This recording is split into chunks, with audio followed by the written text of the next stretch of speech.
Kenallah baik-baik keadaan kambing dombamu, perhatikanlah kawanan hewanmu. Karena harta benda tidaklah abadi, apakah mahkota tetap turun-temurun? Kalau rumput menghilang dan tunas muda nampak dan rumput gunung dikumpulkan, maka engkau mempunyai domba-domba muda untuk pakaianmu dan kambing-kambing jantan untuk pembeli ladang. Pula cukup susu kambing untuk makananmu dan makanan keluargamu, dan untuk penghidupan pelayan-pelayanmu perempuan. Orang fasik lari, walaupun tidak ada yang mengejarnya, tetapi orang benar merasa aman seperti singa muda. Karena pemberontakan negeri, banyaklah penguasa-penguasanya, tetapi karena orang yang berpengertian dan berpengetahuan, tetaplah hukum. Orang miskin yang menindas, orang-orang yang lemah, adalah seperti hujan deras, tetapi tidak memberi makanan. Orang yang mengabaikan hukum memuji orang fasik, tetapi orang yang berpegang pada hukum menentangnya. Orang yang jahat tidak mengerti keadilan, tetapi orang yang mencari Tuhan mengerti segala sesuatu. Lebih baik orang miskin yang bersih kelakuannya daripada orang yang berliku-liku jalannya, sekalipun ia kaya. Ibrani pasal 13. Nasihat dan doa selamat. Peliharalah kasih persaudaraan. Jangan kamu lupa memberi tumpangan kepada orang, sebab dengan berbuat demikian, beberapa orang dengan tidak diketahuinya telah menjamu malaikat-malaikat. Ingatlah akan orang-orang hukuman, karena kamu sendiri juga adalah orang-orang hukuman. Dan ingatlah akan orang-orang yang diperlakukan sewenang-wenang, karena kamu sendiri juga masih hidup di dunia ini. Hendaklah kamu semua penuh hormat terhadap perkawinan, dan janganlah kamu mencemarkan tempat tidur, sebab orang-orang sundal dan pezinah akan dihakimi Allah. Janganlah kamu menjadi hamba uang, dan cukupkanlah dirimu dengan apa yang ada padamu. Karena Allah telah berfirman, Aku sekali-kali tidak akan membiarkan engkau, dan aku sekali-kali tidak akan meninggalkan engkau. Sebab itu dengan yakin kita dapat berkata, Tuhan adalah penolongku, aku tidak akan takut. Apakah yang dapat dilakukan manusia terhadap aku? Ingatlah akan pemimpin-pemimpin kamu yang telah menyampaikan firman Allah kepadamu. Perhatikanlah akhir hidup mereka dan contohlah iman mereka. Yesus Kristus tetap sama, baik kemarin maupun hari ini dan sampai selama-lamanya. Janganlah kamu disesatkan oleh berbagai-bagai ajaran asing, sebab yang baik ialah bahwa hati kamu diperkuat dengan kasih karunia, dan bukan dengan berbagai makanan yang tidak memberi faedah kepada mereka yang menuruti aturan-aturan makanan macam itu. Kita mempunyai suatu mezbah dan orang-orang yang melayani kemah tidak boleh makan dari apa yang di dalamnya. Karena tubuh binatang-binatang yang darahnya dibawa masuk ke tempat kudus oleh imam besar sebagai korban penghapus dosa, dibakar di luar perkemahan. Itu jugalah sebabnya Yesus telah menderita di luar pintu gerbang untuk menguduskan umatnya dengan darahnya sendiri. Karena itu marilah kita pergi kepadanya di luar perkemahan dan menanggung kehinaannya. Sebab di sini kita tidak mempunyai tempat tinggal yang tetap. Kita mencari kota yang akan datang. Sebab itu marilah kita oleh Dia senantiasa mempersembahkan korban syukur kepada Allah, yaitu ucapan bibir yang memuliakan namanya. Dan janganlah kamu lupa berbuat baik dan memberi bantuan, sebab korban-korban yang demikianlah yang berkenan kepada Allah. Taatilah pemimpin-pemimpinmu dan tunduklah kepada mereka, sebab mereka berjaga-jaga atas jiwamu, sebagai orang-orang yang harus bertanggung jawab atasnya.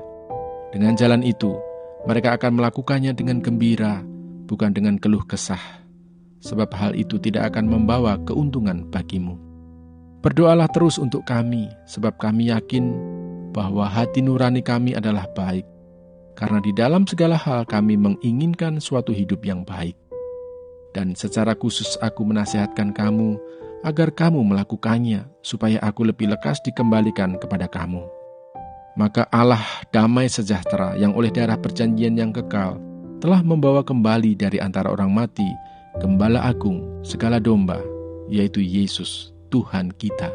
Kiranya memperlengkapi kamu dengan segala yang baik untuk melakukan kehendak-Nya dan mengerjakan di dalam kita apa yang berkenan kepadanya oleh Yesus Kristus. Bagi Dialah kemuliaan sampai selama-lamanya. Amin. Dan aku menasihatkan kamu, saudara-saudara, supaya kata-kata nasihat ini kamu sambut dengan rela hati, sekalipun pendek saja suratku ini kepada kamu. Ketahuilah bahwa Timotius, saudara kita, telah berangkat. Segera sesudah ia datang, aku akan mengunjungi kamu bersama-sama dengan dia. Sampaikanlah salam kepada semua pemimpin kamu dan semua orang kudus. Terimalah salam dari saudara-saudara di Italia. Kasih karunia menyertai kamu sekalian. Yehezkiel pasal 30. Hukuman Tuhan atas Mesir.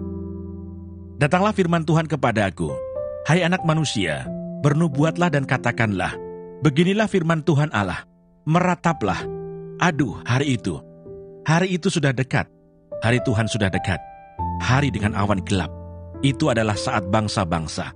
Pedang datang atas Mesir dan Ethiopia akan gemetar pada saat berbahan, orang-orang yang mati terbunuh di Mesir, dan kekayaannya dilarikan, dan dasar-dasarnya terbongkar.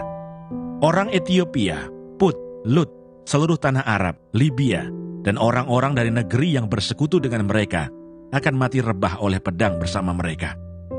Beginilah firman Tuhan, orang-orang yang mendukung Mesir akan mati rebah, dan kecongkakan Mesir yang ditimbulkan kekuatannya akan patah. Dari Migdol sampai Siene, mereka mati rebah oleh pedang. Demikianlah firman Tuhan Allah. Ia akan dimusnahkan di tengah negeri-negeri yang sudah sunyi sepi dan kota-kotanya, termasuk kota-kota yang sudah runtuh. Maka mereka akan mengetahui bahwa akulah Tuhan, pada saat aku menimbulkan api di Mesir, sehingga semua orang yang membantunya dimusnahkan. Pada hari itu utusan-utusanku akan berangkat dengan cepat-cepat untuk mengejutkan Ethiopia yang bersenang-senang, dan mereka akan gentar pada hari penghukuman Mesir, sebab sungguh hari itu akan datang. Beginilah firman Tuhan Allah, aku akan meniadakan kekayaan Mesir dengan perantaraan Nebukadnezar Raja Babel. Ia bersama bangsanya, yaitu yang paling ganas di antara bangsa-bangsa, akan dibawa untuk memusnahkan tanah itu, dan mereka akan menghunus pedang terhadap Mesir, dan memenuhi tanah itu dengan orang-orang yang terbunuh. Aku akan mengeringkan anak-anak sungai Nil, dan akan menyerahkan tanah itu dalam tangan orang-orang jahat, dan memusnahkan tanah itu serta segala isinya, dengan perantaraan orang-orang asing. Aku Tuhan yang mengatakannya. Beginilah firman Tuhan Allah, aku akan membinasakan berhala-berhala dan meniadakan dewa-dewa dari Memphis. Dan tidak akan ada lagi pemimpin di tanah Mesir, dan aku akan menimbulkan ketakutan di sana. Aku akan memusnahkan Patros dan menimbulkan api di Soan dan menjatuhkan hukuman atas Tebe. Aku akan mencurahkan amarahku atas Sin, benteng Mesir, dan melenyapkan kekayaan Tebe. Aku akan menimbulkan api di Mesir, Sin akan gemetar dan Tebe akan direbut, dan tembok-temboknya akan dibongkar. Taruna-taruna On dan Pi-Beset akan mati rebah oleh pedang, dan perempuan-perempuan akan diangkut tertawan. Di Tahpanhes, hari akan menjadi gelap pada saat aku mematahkan kekuasaan Mesir di sana, dan kecongkakannya, yang ditimbulkan kekuatannya, berakhir. Kota itu akan ditutupi oleh awan, dan anak-anaknya perempuan akan diangkut tertawan. Dan aku akan menjatuhkan hukuman atas Mesir, dan mereka akan mengetahui bahwa akulah Tuhan. Kekuasaan Mesir berakhir. Pada tahun ke-11 dalam bulan pertama, pada tanggal 7 bulan itu, datanglah firman Tuhan kepadaku, hai anak manusia, aku telah mematahkan tangan kekuatan Firaun Raja Mesir, dan lihat, tangannya itu tidak dibalut supaya sembuh kembali. Tidak ada yang memasang pembalut supaya kuat kembali untuk mengacungkan pedang. Oleh sebab itu beginilah firman Tuhan Allah. Lihat, aku menjadi lawan Firaun Raja Mesir, dan aku akan mematahkan tangannya, baik yang masih kuat maupun yang sudah patah. Dan aku akan menjatuhkan pedang dari tangannya. Aku akan menyerahkan orang Mesir di antara bangsa-bangsa, dan menghamburkan mereka ke semua negeri. Aku akan menguatkan tangan Raja Babel, dan akan memberikan pedangku dalam tangannya. Tetapi aku akan mematahkan tangan Firaun, dan ia akan merintih di hadapannya, seperti orang yang mendapat luka berat. Ya, aku akan menguatkan tangan Raja Babel, tetapi tangan Raja Firaun akan jatuh terkulai, dan mereka akan mengetahui bahwa akulah Tuhan. Pada saat aku memberikan pedangku dalam tangan Raja Babel, dan ia mengacungkannya melawan tanah Mesir, aku akan menyerahkan orang Mesir di antara bangsa-bangsa, dan menghamburkan mereka ke semua negeri. dan mereka akan mengetahui bahwa Akulah Tuhan. Yehezkiel pasal 31. Firaun dilambangkan sebagai pohon aras yang ditebang. Pada tahun ke-11 dalam bulan yang ketiga, pada tanggal 1 bulan itu, datanglah firman Tuhan kepadaku, "Hai anak manusia, katakanlah kepada Firaun raja Mesir dan kepada khayalak ramai yang mengikutinya, di dalam kebesaranmu siapakah yang dapat menyamai engkau? Lihat, aku menyamakan engkau dengan pohon aras di Libanon, penuh dengan cabang yang elok dan daun yang rumpun sekali. Tumbuhnya sangat tinggi, puncaknya sampai ke langit.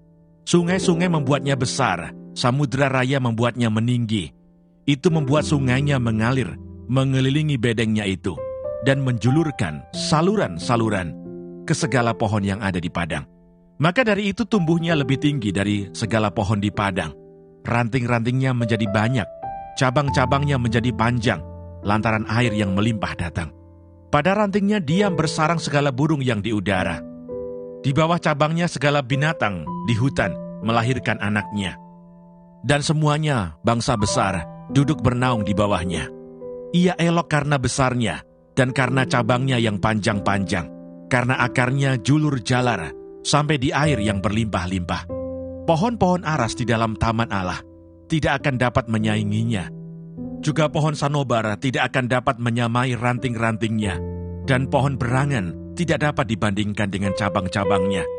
Segala pohon-pohon yang di taman Allah, tiada yang dapat disamakan dengan dia mengenai keelokannya.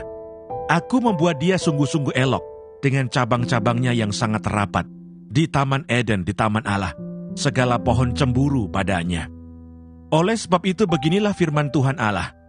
Oleh karena ia tumbuh tinggi, dan puncaknya menjulang sampai ke langit, dan ia menjadi sombong karena ketinggiannya, maka aku telah menyerahkan dia ke dalam tangan seorang berkuasa di antara bangsa-bangsa, supaya ia memperlakukannya selaras dengan kejahatannya. Aku menghalau dia, orang-orang asing, yaitu yang paling ganas di antara bangsa-bangsa, akan menebang dia dan membiarkannya. Di atas gunung-gunung dan di semua lembah cabang-cabangnya berjatuhan, dan di semua alur sungai negeri itu, ranting-rantingnya berpatahan, dan semua bangsa di bumi pergi lari dari naungannya dan membiarkan dia. Di atas batangnya yang roboh itu, berhinggapan segala burung di udara, dan di antara cabang-cabangnya, diam segala binatang di hutan.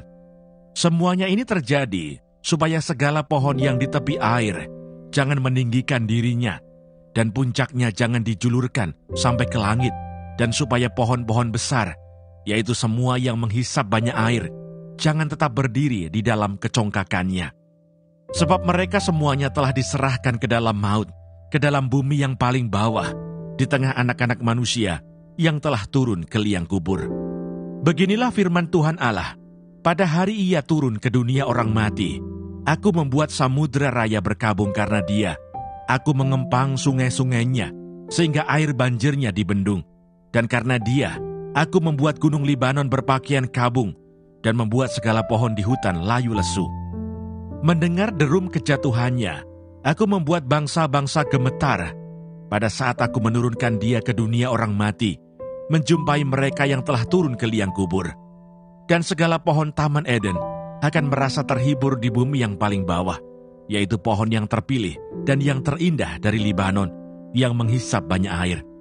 Mereka juga turun bersama dia ke dunia orang mati, yaitu ke orang-orang yang mati terbunuh oleh pedang, dan mereka yang bernaung di bawahnya di tengah bangsa-bangsa mati juga.